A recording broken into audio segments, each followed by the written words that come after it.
अस्सलाम वालेकुम जी भाई। ये स्वीट रूम है, इसमें किचन का हिस्सा बना हुआ है, केटल मौजूद है भाई। ये वॉशरूम,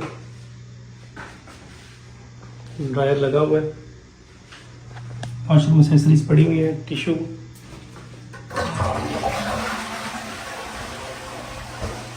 सामान रख सकते हैं आप फैमिली के साथ, बेहतरीन है भाई। ये एक कमरा है जिसमें 3 बेड हैं, 1 2 3।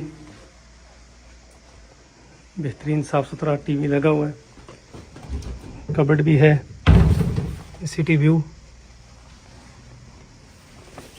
ये फ्रिज मौजूद। ये अल बलाद 1 है, अल बलाद वाहिद। ये जी बाहर बैठने के लिए सोफ़ा सेट, टीवी यहाँ मौजूद। ये इसके साथ ये वॉशरूम।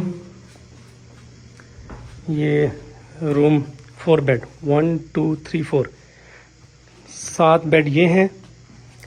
ये भी सोफ़ा कम बेड हो गया, ठीक है जी। 4 बेड ये हो गए, सोफ़ा कम बेड हो गया। और जनाब बहुत ज़बरदस्त ये 3 बेड, ठीक है जी। 3 और 4 7 बेड का ये स्वीट रूम है। बेहतरीन, देख सकते हैं आप, साफ़ सुथरा मार्बल लगे हुए हैं, ब्यूटीफुल आपके सामने जी।